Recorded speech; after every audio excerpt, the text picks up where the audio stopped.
The functions of a heating, ventilation and air conditioning plant can be accomplished by means of different configurations and components, which can be generally organized in four main subsystems. The generation subsystem, which generates or subtracts thermal energy. The distribution subsystem, which transfers the thermal energy to the thermal zones of the building by means of a heat transfer fluid. Emitting units, which exchange thermal energy within the thermal zone. The control subsystem, which controls the operation of the other subsystem. In this lecture, we will analyze the distribution and emission subsystems. HVAC systems are categorized according to the type of fluid used for the distribution, as follows. All air systems, they provide HVAC using only air. The airflow provides both ventilation and cooling. All water systems, only water is used. Cold water is distributed to the terminals and ventilation must be supplied separately. Direct refrigerant system. Instead of water, a refrigerant fluid is distributed to the terminals. Ventilation must be supplied separately. Combined systems. They are a combination of two or more of the above-mentioned categories. The most common are the air-water systems, where sensible cooling is usually managed by the hydronic system, while air provides humidity control and ventilation. In hydronic systems, water is used to transfer thermal energy. Pipes and pumps must be provided to distribute cooled water from the generator to the terminal units. The basic configuration is a two-pipe system, a main flow pipe in which water flows from the generator to the terminal units and a return pipe. Water pipes in distribution subsystem must be insulated to minimize thermal losses and avoid condensation. The main advantage of hydronic configuration is that piping requires very little space compared to air ducts, and the amount of energy needed by pumps is small in comparison with fans. Moreover, if the water distribution subsystem is well designed, it can be absolutely noiseless. In water-based systems, several terminal units can be used: fan coils, active and passive chilled beams, and radiant ceilings. The fan coil is a terminal unit with a cooling coil, a circulation fan, and a filter. When hot and humid air circulates through the cooling coil, there is a condensation of the water vapor, which must be collected in a tray and drained away. Fan coil system provides some air dehumidification, which is a secondary effect of the cooling and typically cannot be controlled independently. Fan coil units can be installed in suspended ceilings or along walls.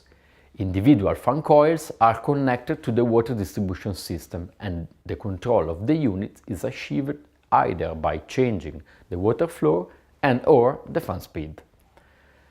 As opposed to fan coils, induction terminal units have no fans. Air movement in the terminal unit is induced by high-pressure air, called primary air, that comes from a central high handling unit. The primary air is passed through an array of nozzles in the terminal unit that create a Venturi effect, or vacuum.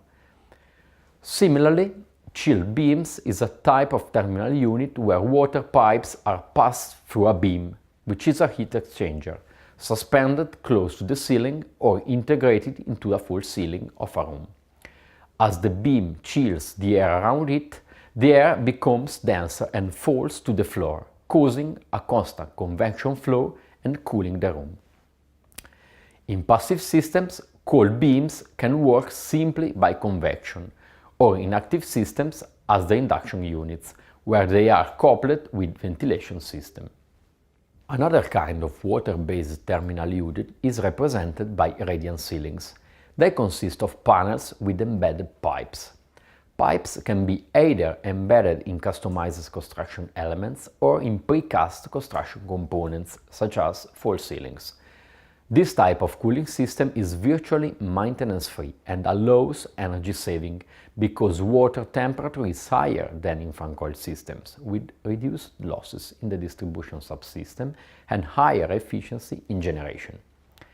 Radiant ceilings, by performing the cooling effect mainly through radiation, can provide a good comfort level at higher internal air temperatures, lowering the mean radiant temperature, thus enabling a more efficient operation. However, a disadvantage is that accurate humidity control is required to avoid condensation.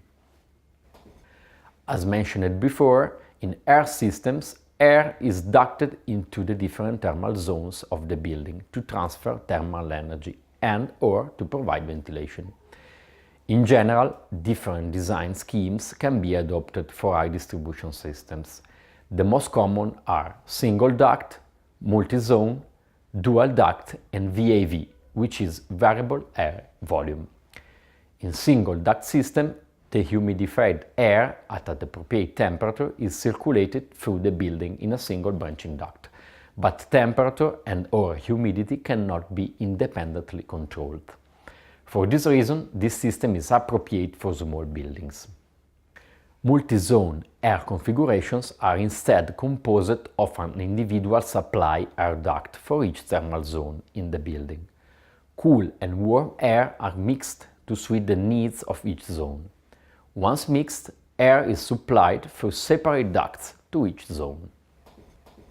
In dual duct systems, a central unit provides two conditioned air streams, a cold deck and a hot deck. These air streams are distributed in the building by separate and parallel ducts. A mixing box is provided for each zone. Under the control of a zone thermostat, the air streams are mixed in the terminal box to provide supply air at the required temperature and humidity condition in each zone. Both single and dual duct configurations can be operated either with constant air volume or with variable air volume. In this second case, the airflow supplied to a space is proportional to the changing load. A single central unit supplies air through a common duct to all conditioned spaces, and each zone is provided with a VAV box that adjusts the volume of supply in response to the zone requirements. In air systems, air is typically supplied to zones through ducts that terminate with different types of registers, grills or diffusers. Such air terminal units can be placed in different parts of the room. The position of supply air outlets affects the comfort level for occupants. It has to ensure that the airstream circulates homogeneously in each space without striking people directly. Inlet and outlet air terminals should also be placed taking into account the most economic and easiest routes for ducts. The most common are grills, which are opening with several slits in a wall or metal sheet. Registers, which are grills with a damper that allows controlling, directing or diffusing the amount of air, and diffusers, which are devices designed to introduce supply air into a space with a good mixing with the room air. Finally, direct refrigerant, called also direct expansion system, are characterized by the absence of water pipes and/or of air ducts to transfer heat in the building.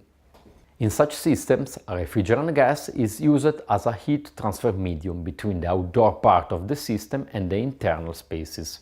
For this reason, these are called split systems. Such solutions are usually suitable for small or medium-sized buildings, or for this context in which it is difficult to install ducts or pipes, for example, historical buildings. A multi-split system is generally composed of an exterior unit consisting of compressor and condenser elements and an interior unit consisting of evaporator and expansion valve elements. The two parts of the system are connected by a refrigerant distribution pipe. In conclusion, all air systems can provide both heating, cooling and mechanical ventilation, but the air ducts are bulky and could be noisy.